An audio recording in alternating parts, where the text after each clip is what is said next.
All right, today we're going to be narrating over a surgery that you had done. It's an arthroscopic ligament repair of the anterior talofibular ligament, or a Broström. Yep. Am I saying that right? Yep, sure. Broström. All right. This is an actual surgery. It's not for everybody. I think a lot of people are going to find it interesting. Some people may not. So viewer discretion advised. Anything else? Let's get to it. Let's do it. All right. So... Yeah, so here we are. We're just kind of marking out, because it's an arthroscopic procedure, there's not going to be big incisions where you can see things. So you got to spend a little bit of time just making sure you understand where things are. Here I'm marking out one of the nerves that runs right along the top and the outside of the foot. And then here we're going to mark out the perineal tendons, some of the tendons. And what this does, it defines a safe zone for us, which is what we're marking off. And that's where the ligaments are going to be repaired. And you can see it's a pretty large area. There's been good anatomic studies looking at if there's any injury or irritation. Here it's kind of showing you kind of see the ankle kind of pop forward a little bit. Call it the pucker sign. And it's an anterior drawer test. Just to show that this area is loose, and then we'll come kind of full circle at the end.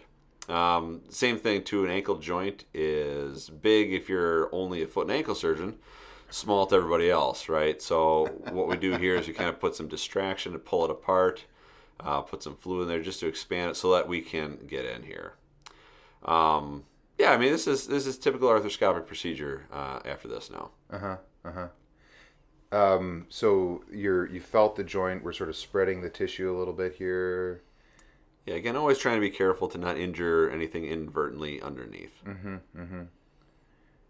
And just prepping the area here to get the instrumentation in. These are some of the arthroscopic tools that we'll use, and a camera, so that we can see what in the world we're talking about. I think we'll look, so here's what you're seeing inside. All right. And that white stuff is cartilage, and we've got all this frayed stuff is just tissue. There's a lot of tissue kind of floating around, and you're kind of cleaning up things here a little bit. Yeah, so what this is a 19-year-old basketball player that's had just multiple injuries and sprains over time. And what you'll end up having is a lot of irritation or tissue that just gets inflamed and impeded in there. Sure. Yes, that white smooth area is the cartilage, and in this particular case, it looks great. And this is typical for a young, active, healthy patient. Right. Where the cartilage in the joint looks good, it just doesn't hold together very well. So it's giving out on her. She can't. She's spraining it a lot. She's having a difficult time proceeding. And we're just kind of checking to confirm that. This is a little probe, looking to make sure that these two bones are together. That's along the outside. That would be like a high ankle sprain. Sure. And just making sure that the cartilage is intact. And here's where the actual procedure starts. Okay. We're going to go, what we're looking at the deep part there is the fibula. That's the bone that we're poking on right now. And that's what we want to repair. So like you said, this is a Broström. Broström or Broström? Broström, I think. Broström, Although okay. the umlaut is second. So umlaut. I don't know the doc all that well, so maybe you're right. I don't know, man. So here we're just kind of defining all along the area, cleaning everything out so that we know where to go. And that's where the ligaments typically attach. Wow. You can really see it there, can't you? Yeah, it takes a little while to kind of clean things out, but that way you know where you're going. And so what we're doing now is through those same two little portals, we're going to introduce the anchors. So first we identify where it is and confirm it while looking at it arthroscopically. Drill it, and we're going to enter an anchor into that area so you don't move the cannula at all. Drill goes through, then the anchor goes through, and then we tap that in. Nice. So that one is supposed to be 1 centimeter distal to the tip of the fibula, and then you'll see in a little bit we'll do another one. Okay. So I mean, this is, I think, and certainly you can speak to it as well, this is a pretty typical progression. This is always done open in foot and ankle, and now there are ways to do it arthroscopically as well. Yeah, I think that is something that I was really intrigued by. We were talking about some cases that we wanted to share, that's sort of cutting edge or unique to your practice, and that you're able to do this arthroscopically was really impressive, because it's like that's not something that I had ever seen before. It's primarily an open procedure, and you can do this arthroscopically, and that's got to sort of change the people in whom you can offer this procedure to, I think. Well, it does, and it does a lot for recovery and swelling. And again, just so again, I wouldn't be an expert here, but looking at shoulders and knees and what can be done arthroscopically and when and where, and trying to figure out those indications, I think is always important, and is always like that progression in medicine in general, Sure. which Getting intrigues every single one of us. Yeah. So what are you doing here? So here we're just identifying that safe zone, and what we're doing is we're passing those anchors from inside the ankle, from the tip of the fibula out the skin along this area. And then again, this is how we can do it arthroscopically. Specifically, we want to make sure we go through one of the ligaments. It's called the ATFL, or anterior talofibular ligament, and also the inferior extensor retinaculum. Yeah, which is the typical repair. That's why we can do the typical repair, just do it with a much smaller incision. Yeah. And so now we pull these sutures out through the just underneath the skin, again, just making sure we're not through those danger areas, either the nerve or the tendon. So you had 4 separate passes with that shuttle, and you brought those 4 limbs of those 2 anchors through the tendon. So when you now have them all coming out through 4 separate pathways, but through the same area. So when you tie them together, it's grabbing a bridge of tissue and pulling that up to your insertion, which or is the origin, an important rather. thing to do arthroscopic, because again, we can't look right at it. So you see my assistant's holding patient back, and we call everted, and that'll allow us to really tie those tissues back down onto the fibula. But yeah, you want a nice wide swath of tissue. But in a lot of ways, this is almost an easier repair than open, because we can, there's less damage that we do. Right. And now you can see that the foot sits slightly everted. Right. Sits much more comfortably. We can stress the area out. There's no pucker sign, and away we go. Wow, that's great. That's slick. Okay, so that was your arthroscopic Broström. We're gonna say Broström.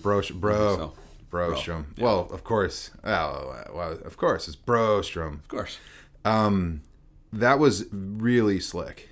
I was looking at that, and I think that I think people, if they're interested in ankle instability, the talk that we had on ankle instability, I learned a lot about the evolution of, what are we doing? How are we taking care of people throughout the spectrum of this kind of an injury? But these are, I think, for someone that's, doesn't know, these are like bad ankle sprains, right? Is a way of describing it? Not only bad ankle sprains, but the ones that just keep happening over and over. Indeed. So I've been seeing her for a couple of years, and in every sport she'd play, there was usually a sprain that would keep her out for a while, and sometimes a season-ending sprain. So you have to go to a brace and a boot, and then go to physical therapy, and then try again the next time, and then it would happen again, which is very frustrating, on top of being painful and time out. But it gets difficult, and a lot of times patients don't even realize that that's not normal. They've sprained their ankle so many times, like, well, my ankle goes out a lot. Right.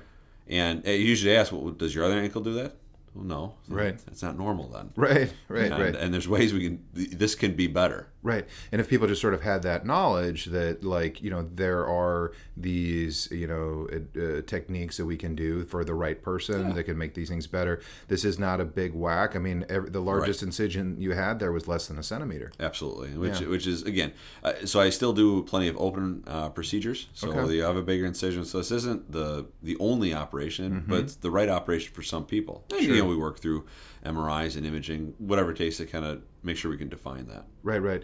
So that's maybe a little bit outside the scope of this practice, but in like working somebody up, if you don't think that you can get enough oomph with that repair, then you'd go with an open procedure, maybe using like an allograft or something. Exactly. Okay. Right. So we have a whole wide breadth of different options to do. Sure. Once it's open, there's artificial ligaments or internal things we can do, and then the allograft or tenodesis procedures where we really rebuild it. So don't restore it to normal, but rebuild something else there. Sure.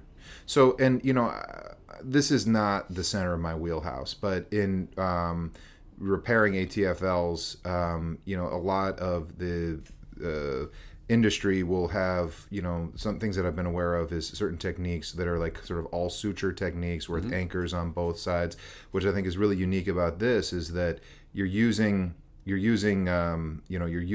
suture material, you're using, rigid, powerful implants, but you're really compressing that soft tissue up against the fibula. So there's no gap. You're not providing stability so that the body can fill in this big gap that's contiguous with a joint. You're actually squeezing that tissue up against there. Yeah, what I really like is, I tell people, said we are truly trying to restore it to normal, like trying to use your same ligament structure and put it back to where it's supposed to be and tighten up the way it's supposed to be, so that they can kind of get back to doing what they're supposed to. And so, even with these, I've had some people that say years later, well, we'll sprain it again. It's like, oh, did I ruin it? It's like, well, hopefully not. I mean, it's always possible, right? But we're trying to give you your body's same material back, which is different than some of the artificial implants or the allograft TNDs. That's not normal. It's not going to bounce back the same way it should. Sure. So with this, with this arthroscopic technique, it's another option. It's another tool that you can provide for the right person. How has that changed your inclusion criteria for people in whom you feel like you can help? Yeah, so I would say this is a significant portion of my practice overall, is these chronic ankle instability. But I like this because you can accelerate rehab. There's small incisions. They typically do better functionally early. I mean, if we look at the data a year out, people are doing the same. But we can bounce people back quicker. So has it made me more aggressive? I'm sure. I'm sure that it has. It has, just because I think there's something that we can really offer people that can accelerate the rehab, can get people back without having to do some of the downsides that we always had to do in the past. Right. I mean, if you're going to do a surgery, if the surgery is less invasive, or there's it's a more stable repair, the cost that person incurs as far as downtime, as you said, it changes the cost benefit analysis, where it's an easier process. Yeah, and we're also saving people some higher potential for infection or scar or wound problems. Of course. There's a lot of positives, which is why medicine is trending towards minimally invasive if possible. Right. All right. Well, that was fantastic. I enjoyed that. Thank you so much for being a part of this. Dr. Hampton, I love it. I'm sure we'll keep doing more. You bet it. You bet we will. All right. All right. Thanks. Yeah.